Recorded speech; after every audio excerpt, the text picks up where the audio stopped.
What's up, everybody? It's your man's KJ the Great, dropping another edition of All Sports Media TV. But first, I want to say, I hope and pray everything is great your way. Now, let's talk about it. All right, y'all. So, we got a title fight on our hands, and that is between the current WBO 130-pound, that's the junior lightweight champion, Emanuel Navarrete, who is 38 wins, 1 loss, no draw, 31 wins by way of knockout. He last fought against Oscar Valdez and got a unanimous decision over that guy. Man, this guy, Emanuel Navarrete, is impressive and surprising the hell out of people.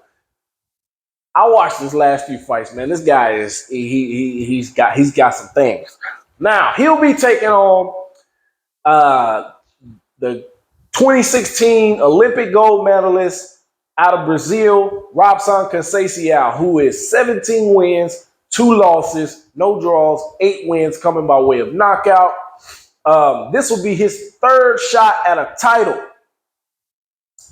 and his 2 losses came to Oscar Valdez, which was a disputed loss or victory for Valdez because he tested positive for a banned substance after that fight. And he also lost on points to SHAKUR Stevenson. But in that fight, the titles were available to him, but they weren't to SHAKUR Stevenson because SHAKUR Stevenson missed weight. Now, SHAKUR did come out and say that, you know, he did everything he could to make the weight. His body is just growing. You know, it was just time for him to move up. But that's neither here nor there. November 16th, T-Mobile Arena. This will be the co-main event to SHAKUR Stevenson versus EDWIN de los Santos. Now, let's talk about this fight. Me personally, I'm leaning and I'm rolling, to be honest with you. I'm rolling with Emanuel Navarrete. In his last fight with Oscar Valdez, he showed a lot of perseverance, a lot of heart, just a lot of grit and willingness to just go in and get the win. He injured his hand at some point in that fight, but the one thing that I did like about Emanuel in that fight, Navarrete, is that when he put his punches together, he actually was doing a lot of damage, and he was putting them together and he was getting out of the way of damage. Now, when he throws his lunging left hook, he had a amazing success with that left hook, but it left him open sometimes because when he throw it, his hand would go down and he would get caught sometimes.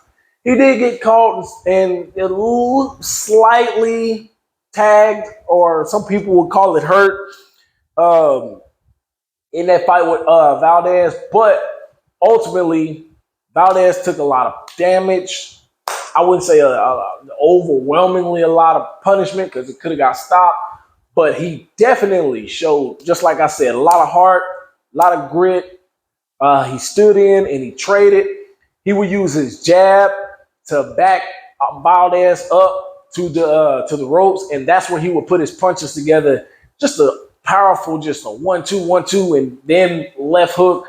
And he definitely had his uppercut working really good for him.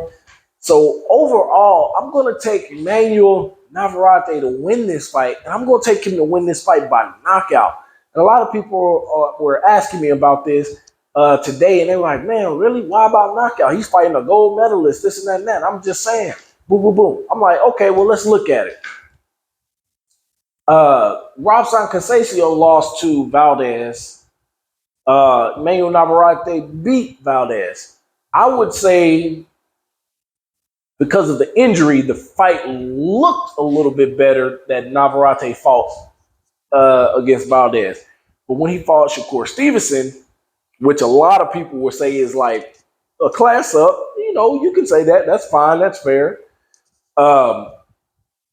It was an easy night for SHAKUR Stevenson. There wasn't really much he could do with him. SHAKUR Stevenson has Probably one of the best jabs, southpaw fighter, best defense in all of boxing. So it wasn't much he could do with him. A fighter like Emanuel Navarrete, he would definitely bowl better with Shakur Stevenson than I believe Robson Conceicao did, and Oscar Valdez did, because Shakur Stevenson beat both of those guys. And if Emanuel Navarrete beats Robson Conceicao, then the conversation for, I believe, Navarrete to move up and face Shakur, if at all possible, becomes a real talk of the town. That's my opinion. And I believe that could be what this is leading to. Now, to make that happen, that's a long road ahead. Neither here nor there, because Shakur Stevenson will be fighting for the WBC lightweight title.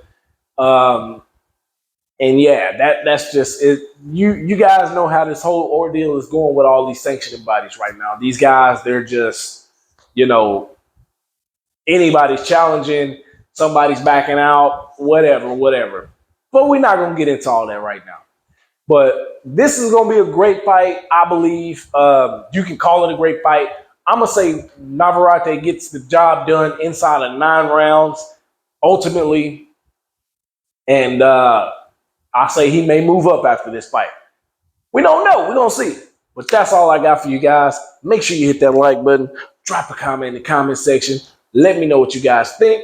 Follow me on Instagram at All Sports Media TV. Follow me on my other Instagram at KJTheGreat09. Thank you guys for tuning in. Make sure you go get that Bel Air drip too. The real Bel Air drip. Peace.